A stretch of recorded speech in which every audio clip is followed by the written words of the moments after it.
At first, all of you, good afternoon. Good afternoon, sir. Honorable all teachers of my school and all the students of class 7, 8, 9, 10. At first, congratulations for class 10 to take their farewell. As you know that we are gathering to celebrate or give the farewell of class 10.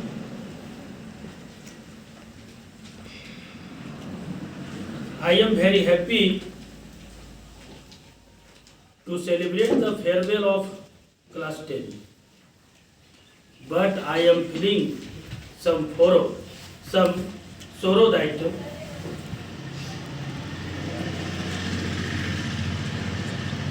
some students are studying in my school in very long periods.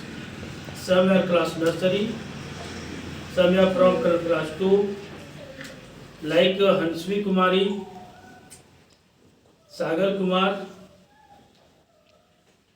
These students are studying in my school from nursery. So that I am feeling some sorrow, but I am very happy to give the celebrate because those students who I had admitted in class nursery and that they are available in class 10. So that I am proud of them. This period is very long, about 10 to 12 years. And I am proud of all our students who follow the rules of our school and respect all teachers of our school and studying in our school.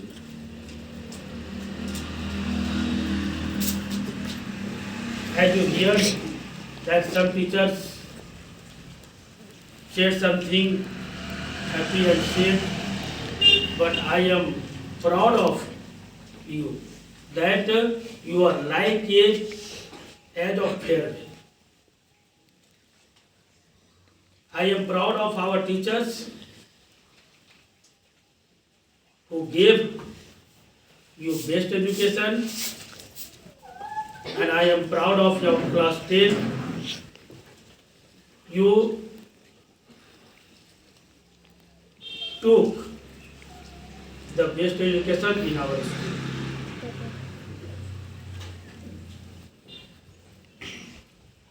Today is a very happy day. And why we celebrate farewell? Because some give message to the lower class. हम लोग प्रति वर्ष जो farewell मनाते हैं, क्यों मनाते हैं? हमारे सारे स्टूडेंट क्लास 10 के तो स्कूल से जा चुके हैं, सब तो अपने आप सब छुट्टी के ले चुके हैं कि हम लोग सब घर में स्टडी करेंगे। फिर भी हम लोग क्लास में फेयरवेल करने का मेन कारण क्या है कि उससे जो नीचे क्लास 7, 8, 9 के जो स्टूडेंट्स हैं, यह देख के उन लोग भी सीखे कि हम लोग भी इस लाइफ अगर हो जाएंगे तो हम लोग का भी फेयरवेल होगा। दूसरी बात थी कि जो स्टूडेंट हमारे क्लास से जो स्कूल से फेयरवेल लेके निकल रहे हैं, उन लोगों ने क्या फीलिंग किया, उन्हें कैसे रिस्पेक्ट के साथ स्कूल से फेयरवेल दिया जा रहा है। इसी चीज को दिखाने के लिए वो लोअर क्लास को चाहते तुम लोग सिर्फ स्टूडेंट क्लास 10 का और क्लास ऑल टीचर ही फेयरवेल कर लेते हैं, लेकिन नीचे वालों क्लास को 7, 8, 9, 10 को इसीलिए रखा जाता है कि आप लोग भी इस तरह से कुछ सीखें। मैंने भी देखा कि इतना प्रोग्राम करने के लिए आप लोग ने 3 से 4 घंटा और इस तरह की नर्सरी क्लास से बदतर अलग है। It is very bad habit. It is a proverb the child is the father of the man. बच्चा ही मनुष्य का पिता है। मैंने भी कहा कि जिस बच्चे को मैंने नर्सरी में नाम लिखा वो आज क्लास 10 है, अभी आप क्लास 7 में, क्लास 8 में, क्लास 9, कल भी आप क्लास 10 जाएंगे। ऐसी नहीं कि हम छोटे हैं तो छोटे, ऐसी बात नहीं है। आफ्टर 1 ईयर, हर प्रत्येक वर्ष के बाद आप क्लास चेंज करेंगे, आप ग्रोथ करेंगे।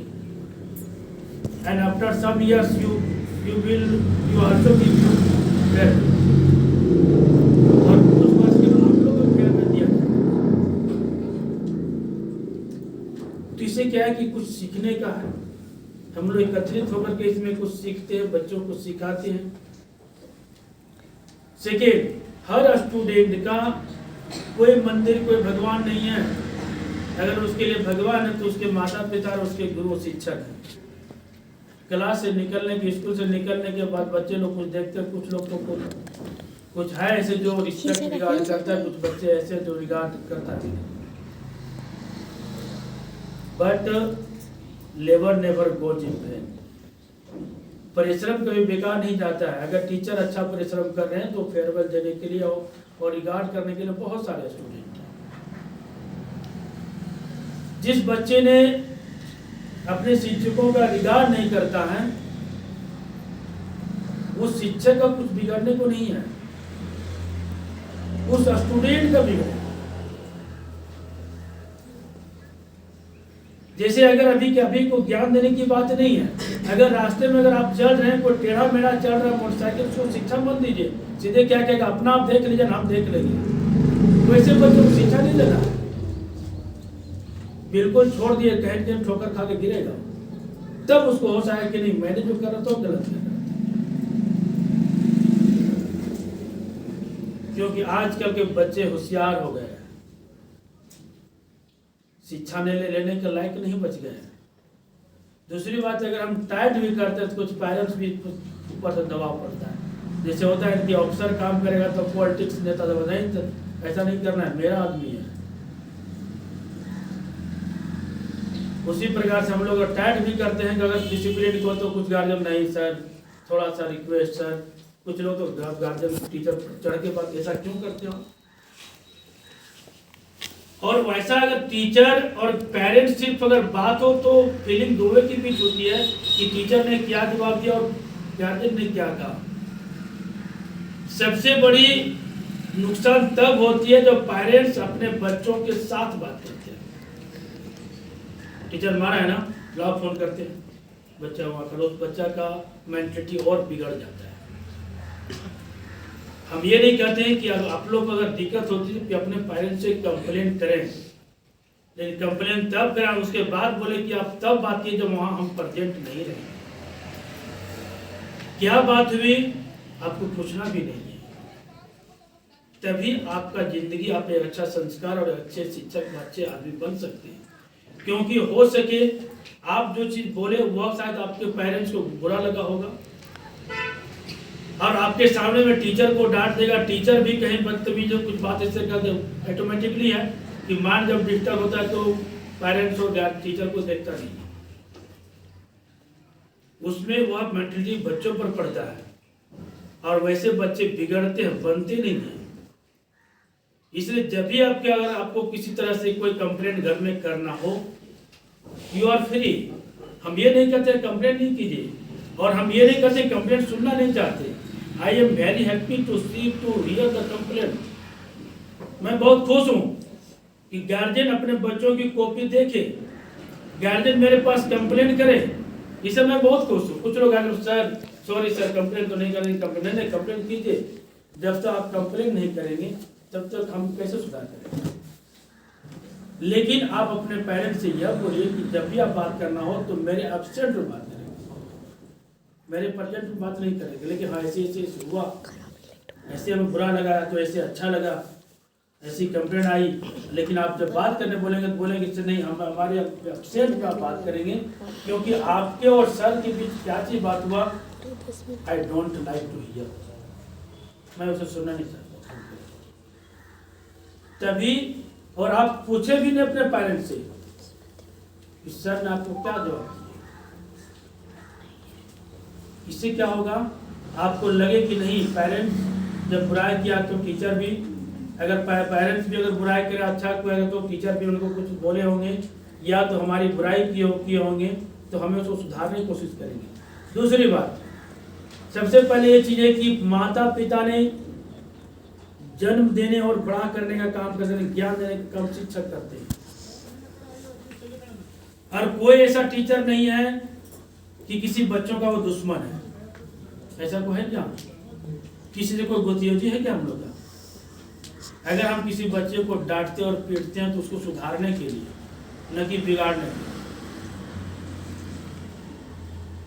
कुछ बच्चों को बुरा लगता भी है, अगर हम किसी टीचर को भी डांटते तो टीचर को भी बुरा लगता है। लेकिन अगर हम टीचर या हम खुद उस गलती पर हम एहसास करेंगे कि हमें अगर 2 शब्द मिला तो क्यों मिला, उस गलती को हम खुद अगर ऐसा गलती नहीं होने देंगे, उस गलती को रियलाइज करना चाहिए कि हमें कहाँ गलती हो रही है। अगर उस मौका ही नहीं देंगे तो क्या शिक्षक हमको डांटेंगे? क्या स्कूल हमें किसी को डांटेंगे? नहीं डांटेंगे। लेकिन वैसा हमें रियलाइज करना पड़ेगा, ऐसा हम लोग सोच के चलना पड़ेगा कि हमें ऐसा कोई गलती करेंगे नहीं।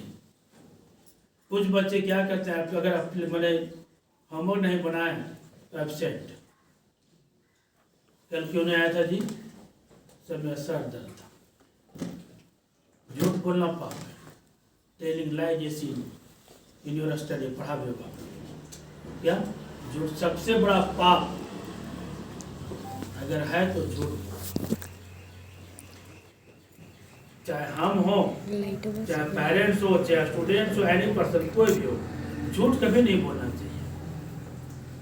दूसरी बात क्या है कि हम अपने सभी बच्चों के लिए, क्लास 7 to 10 सभी बच्चों के लिए मैं कहना चाहता हूँ कि अगर कोई स्कूल में या कोई भी क्लास में अगर कोई क्वेश्चन पूछा जाए, बहुत सारे बच्चे जानने के बावजूद भी नहीं बोलते हैं, पता नहीं बताएंगे तो सही हो गया। इज वेरी बैड हैबिट, जो आपका माइंड भी बहुत सारे बच्चे लोग एग्जाम देने के लिए गए थे, ऑरल कंपटीशन, 10 क्वेश्चन का आंसर देना था। एक बच्चा ने 10 क्वेश्चन का आंसर दिया, लेकिन सोच के दिया। एक बच्चा ने 9 क्वेश्चन का आंसर दिया स्पीडली में, और जब 10th क्वेश्चन जब आया तो बोला this question is out of my mind, और वह बच्चा सेलेक्ट कर गया। जो बच्चा 10 सोच के बोला उसको सेलेक्ट नहीं किया। जानते हो क्यों?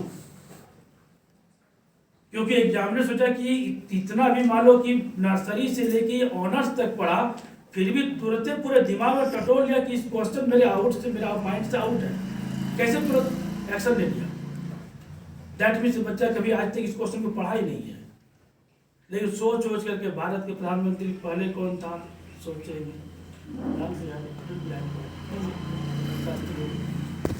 तो आप सोच रहे ना, अटेंडेंस जवाब देना आप गलत दे रहे थे सही, लेकिन जो आपके दिमाग में तुरंत बोलना चाहिए, शिक्षक तो पीट नहीं देंगे ना। नहीं, बहुत सारे बच्चे लोग जानने वाले नहीं, पता नहीं गलती हो जाएगा क्या सही हो जाएगा, ऐसा नहीं होगा। क्लास 10 वाले जो भी मान लें यहाँ से निकलेंगे, फिर वह 11 में 12 में जाएंगे, कोई प्राइवेट में जाएंगे, कोई गवर्नमेंट में जाएंगे। तो ये चीज़ आज रखिए कि जहाँ आप जाएं, अगर आप फ्रेंडली बोलते हैं, स्पष्ट बोलते हैं, हर क्वेश्चन का जवाब देने की कोशिश करते हैं, तो आपका ही नहीं, आप अपने शिक्षक के लक्ष्य से लगाव रखेंगे। टीचर आपसे हमेशा आप ही पूछना चाहेंगे। अभी मान लो क्लास 10 वाले कोई नहीं बोलना चाह रहा था, लेकिन मुझे विश्वास था कि जिसका नाम लेंगे शायद कुछ न कुछ जरूर बोले। क्यों लगा था? क्यों विश्वास था? क्योंकि जानते थे कि अब एंकरिंग कर चुकी है तो कुछ जरूर 2 शब्द बोल सकते हैं। ठीक उसी प्रकार से आप अपने क्लास में हर वर्ग में, चाहे वो स्पीच हो, चाहे वो नाटक ड्रामा कुछ हो, चाहे वो किसी प्रकार का प्रोग्राम हो या स्टडी हो, आप हमेशा आगे पीछे बेंच नहीं, आगे बैठने की कोशिश कीजिए और जवाब देने की कोशिश कीजिए। इससे क्या होगा कि अगर 100 बच्चा भी बैठा हुआ है तो तो सबसे पहले आगे बढ़ने से पहले अगर कोई नहीं बोल रहा है तो जिस पर विश्वास है टीचर को उसी खड़ा कर देगा, क्योंकि हर बार जवाब देता था, आज जरूर जवाब देगा, गलत या सही जवाब देगा। इसलिए टीचर के साथ विश्वास बनाइए और एब्सेंट कम कीजिए। जो आदत आप बना के रखें यहाँ, वैसे अब एब्सेंट करेंगे। सरकारी स्कूल में बच्चे जो फेल करते हैं वहाँ का टीचर का पेमेंट रुक जा रहा है। ये मत समझिए कि हम मैट्रिक सस्पेंड स्कूल में 10 किस तरह से गुजार दिए, हम 11 जाएंगे एडमिशन लेंगे, +2 गोमिया में पता चला कि हम 2-6 महीना में स्कूल गए नहीं किए, आपको फॉर्म फिलअप नहीं करना। This notice is +4 +10 regular class कीजिए। और आप तभी सीखे, सिर्फ अटेंडेंस से नहीं, तभी आप कुछ सीखेंगे जब आप कंटिन्यू क्लास लेंगे। मेरे पास बहुत सारे ऐसे एग्जाम्पल हैं कि तेज वाले बच्चे फेल कर गए हैं और कमजोर बच्चे पास कर गए मेरे स्कूल में। क्यों? कमजोर बच्चे लगातार कंटिन्यू क्लास लिया तो फर्स्ट कर गया, और जो बच्चा तेज था वो रेगुलर एब्सेंट रहा तो फेल।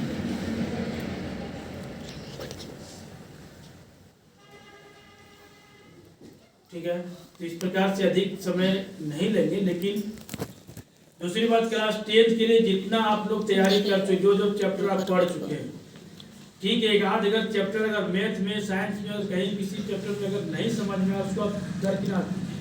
कितना छूटेगा? 1 से 2 नंबर, 2 से 3 नंबर, 5 नंबर। लेकिन जितना आप चैप्टर समझ उसको इतना अच्छा रिविजन करिए कि इस चैप्टर से अगर एक भी क्वेश्चन आएगा तो हम इससे बने, चाहे किसी तरह क्वेश्चन।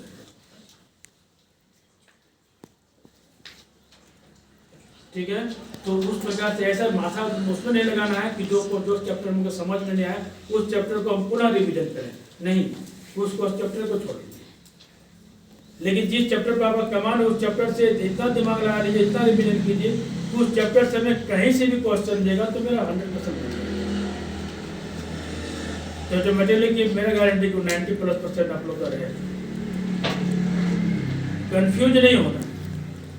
सबसे दूसरी बात क्या है कि आप लोग तो ट्रेन हो चुके हैं, 8 का बोर्ड, 9 का बोर्ड, अब 10 का बोर्ड। अब समझाने की उतना जरूरत तो नहीं है कैसे कॉपी फिलिंग करना है, लेकिन कोशिश करें कि सबसे पहले सब्जेक्टिव बना लें, ऑब्जेक्टिव को लास्ट में बना दीजिए, क्योंकि ऑब्जेक्टिव में टाइम लगेगा और सब्जेक्टिव में उससे अधिक टाइम लगेगा। सब्जेक्टिव को पहले लिखिए आराम से, उसके ऑब्जेक्टिव को 10 मिनट 15 मिनट बैठ करके उसको रेडी करें। अगर सर दिया था 12 वालों में कि मार्क शीट नहीं मिला, हो सकता है कि तुम लोगों को कॉपी में ही लिखना पड़ेगा। दूसरी बात याद रखना है कि क्वेश्चन हम तुम लोग क्लास में बताए थे, क्वेश्चन पर क्वेश्चन का नंबर देख, कितना नंबर का क्वेश्चन है। अगर 1 नंबर क्वेश्चन तो अधिक से अधिक 1 लाइन 1 सेंटेंस या तो 1 लाइन। अगर 2 नंबर क्वेश्चन है अधिक से अधिक 1 लाइन से 2 लाइन। 3 नंबर क्वेश्चन उसमें लिखा था 30 से 40 शब्द, 30-40 वर्ड्स उसमें लिखा था। ऐसा नहीं कि हम एक पैराग्राफ बना देंगे, अगर हम बहुत तेज हैं तो एक पैराग्राफ बनाएंगे तो भी नंबर हमको उतना ही मिलेगा। टाइम वेस्ट नहीं करना है। एक और पॉइंट है कि आप लोग का एग्जाम जब से स्टार्ट हो, लेकिन सिंगल बच्चा अपने बाइक से कोई नहीं जाएगा, अपने पेरेंट्स के साथ जाओ, ठीक है, क्योंकि तुम लोग एग्जामिने में क्या का स्टूडेंट हो, किसी प्रकार से किसी तरह कोई अगर थोड़ी सी भी आपदा कुछ होती है, आपका सारा लाइफ 10 साल का लाइफ बिगड़ जाएगा, बेकार हो जाएगा। इसलिए सुरक्षित जाओ, सुरक्षित आओ। ऐसी घटनाएं घटती रहती है। आज से नेक्स्ट ईयर ही हुआ था, कोदाठण का बच्चा लोग था, क्लास 9 का बोर्ड देकर आ रहा था, वहाँ चरचरिया में एक्सीडेंट किया, एक स्पोर्ट डेट और एक का पैर किया। इसलिए कोशिश कीजिए अपने पेरेंट्स से कि आपको एग्जाम के दिन हमको खुद ला कर छोड़ना है और आप चलाइए, फिर हमको जब एग्जाम खत्म हो आप जाइए। लेकिन ऐसा नहीं बाइक से कोई सिंगल बाइक से नहीं जाओ, एक दिन तो जाएंगे जरूर फर्स्ट दिन तक। और आप लोग तो अभी ड्रेस में जा सकते हो, ऐसे कोशिश कीजिए कि स्कूल ड्रेस हो तो अच्छी बात है, खाली आईडी कार्ड नहीं लगाना है। वाइट ड्रेस तुम लोग पास होगा, वाइट ड्रेस या फिर जो ड्रेस, लेकिन ये क्या करते हो, झंडी मार ड्रेस नहीं होना चाहिए। ललन सिंह, ये ललन सर वही नाम है सर, ललन सर ने बहुत से कौन सा सर क्या क्या उसको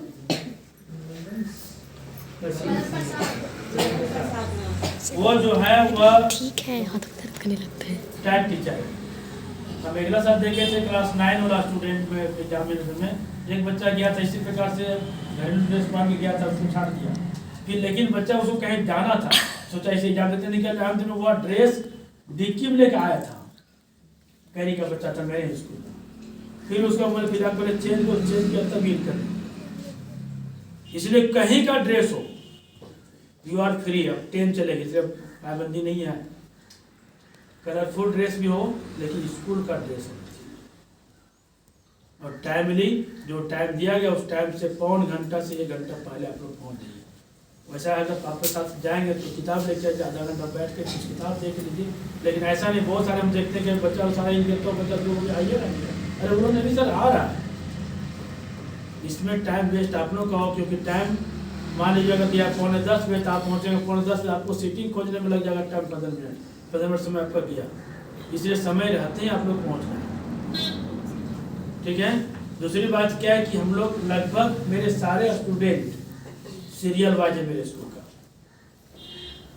कोशिश करें कि अपने बच्चों को अपने साथियों को एक दूसरे को थोड़ा सा हेल्प करने की कोशिश करें। क्या पता आपका 1 नंबर इसके लिए जीवन दे देगा, और आप 1 नंबर नहीं बचा, क्या पता 1 नंबर के लिए कोई बच्चा फेल कर जाए। ऐसे विश्वास है कोई बच्चा फेल तो नहीं करेगा, लेकिन एक एग्जाम्पल दिए, इसलिए कोशिश कीजिए। और दूसरी बात है जो बच्चे कमज़ोर हैं हल्ला के साथ नहीं बल्कि शांति से अपने आगे पीछे सीनियर टीचर स्टूडेंट से अपने दोस्तों से थोड़ा सा हेल्प लेने की कोशिश कीजिए, और जो बना चुके हैं थोड़ा सा मदद करने की कोशिश कीजिए कि थोड़ा सा बन जाए तो सबसे अच्छा है। अगर मान लीजिए कि आप 2 नंबर के क्वेश्चन बना दिए बता दिए, बच्चा अगर 2 नंबर वास्ते अगर बच्चा पास कर गया तो आपका जीवन भर वो नाम लेगा, अगर नहीं बताता 2 नंबर वास्ते हम फायदा। इसलिए कोशिश कीजिए कि अपने, इसीलिए हम पाकिस्तान फॉर्म भराते हैं तो अब मेरे स्कूल का बच्चा सारा लगभग एक ही साथ आता है। तो कोशिश कीजिए कि अपने बच्चों को अपने साथियों को थोड़ा सा मदद भी करें, ठीक है।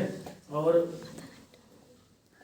शांति बनाए के रखेंगे, फिर हवाला दी नहीं करेंगे। जो अपना व्यवस्था जो इस तरह किया है, जो जूनियर क्लास वाले आप लोग स्वीकार करेंगे और अपने शिक्षकों को अपना थैंक यू बोलते अपने रास्ता करें।